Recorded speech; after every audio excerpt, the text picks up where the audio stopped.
اپنے آپ کو قرآن سے جوڑو، اپنے آپ کو نبی کی سیرت سے جوڑو، آپ کے سامنے راستہ کھلے۔ میں آپ کو سارے قرآن کا خلاصہ بتا دیتا ہوں، سارے قرآن کا خلاصہ بتا دیتا ہوں۔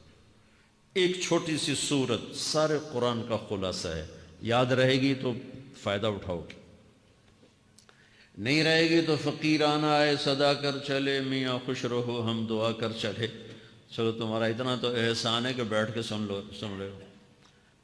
قرآن میرے اللہ کا علم ہے، میرے نبی کی زبان سے نکلا ہے، اور یہ دونوں بے خطا ہستیاں ہیں۔ تو اللہ رسول کی بات کا خلاصہ سنا رہا ہوں، اللہ اس کا رسول ایک بات کو سمری کر کے آپ کو دے رہے۔ سارا قرآن 114 سورتیں، 6200 کچھ آیات، ان سب کا خلاصہ ایک چھوٹی سی سورت جس میں کامیابی ناکامی کی مہر لگا دی۔ قرآن نے قسمیں اٹھائی ہیں، یہ قرآن کی آخری قسم ہے۔ قسم اٹھانے سے بات طاقتور ہو جاتی، اللہ کو قسم کی ضرورت نہیں ہمیں سمجھانے کے لیے۔ پہلی قسم قرآن کی سورہ نساء میں فَلَا وَرَبِّكَ لَا يُؤْمِنُونَ حَتَّى يُحَكِّمُوكَ فِي مَا شَجَرَ بَيْنَهُمْ، یہ پہلی قسم۔ دوسری آخری قسم ہے قرآن کی وَالْعَصْرِ، یہ آپ کو بتانا چاہتا ہوں۔ مجھے زمانے کی قسم، بچوں یہ بنیاد بنا لو، پھر آنکھیں بند کر کے چلو۔ تمہیں نوکری ملے تو بھی موج ہے، نہ ملے تو بھی موج ہے، تمہارے پاس دنیا کا علم آئے کم آئے زیادہ، یہ چار باتیں ہیں تو تمہیں خوشخبری ہے۔ میرا اللہ نے کہا والعصر، مجھے قسم ہے زمانے کی، ان الانسان لفی خسر، ساری دنیا کے انسان یقیناً ناکامی کے سمندر میں ڈوب گئے۔ فی کا لفظ بہت خوفناک مطلب دے رہا ہے، یوں دکھا رہا ہے جیسے سفینہ انسانیت ناکامی کے سمندر میں ڈوب رہا ہو، غرق ہو رہا۔ تو پوچھنے والا پوچھتا ہے یا اللہ کوئی بچا، کوئی بچنے کی امید؟ کہاں؟ چار کام کرنے والے ناکامی سے بچ سکتے ہیں۔ اچھا ناکامی کسے کہتے ہیں؟ اللہ کی نظر میں اللہ کا راضی ہونا کامیابی ہے، اور اللہ کا ناراض ہونا ناکامی ہے۔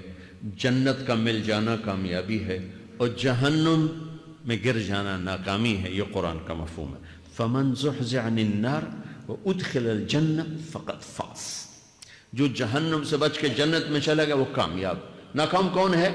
قُلْ إِنَّ الْخَاسِرِينَ الَّذِينَ خَسِرُوا أَنفُسَهُمْ وَأَهْلِيهِمْ يَوْمَ الْقِيَامَةِ أَلَا ذَلِكَ هُوَ الْخُسْرَانُ الْمُبِينُ لَهُم مِّن فَوْقِهِمْ ظُلَلٌ مِّنَ النَّارِ وَمِن تَحْتِهِمْ ظُلَلٌ، جو قیامت کے دن جہنم میں گر گیا یہ ناکام ہے۔ اس مفہوم کو ذہن میں بٹھائیں۔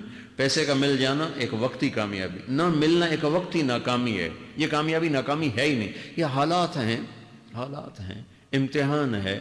اللہ نے یزید کو تخت دے دیا اور حسین کو نیزے پہ چڑھا دیا، تو کیا اللہ تعالیٰ حسین سے ناراض ہے اور یزید سے راضی ہیں؟ جو ان جائیں گے چار کام کرنے والے، اِلَّا الَّذِينَ آمَنُوا، جو ایمان لائے۔ ایمان ناکامی سے نکالنے کی پہلی شرط ہے۔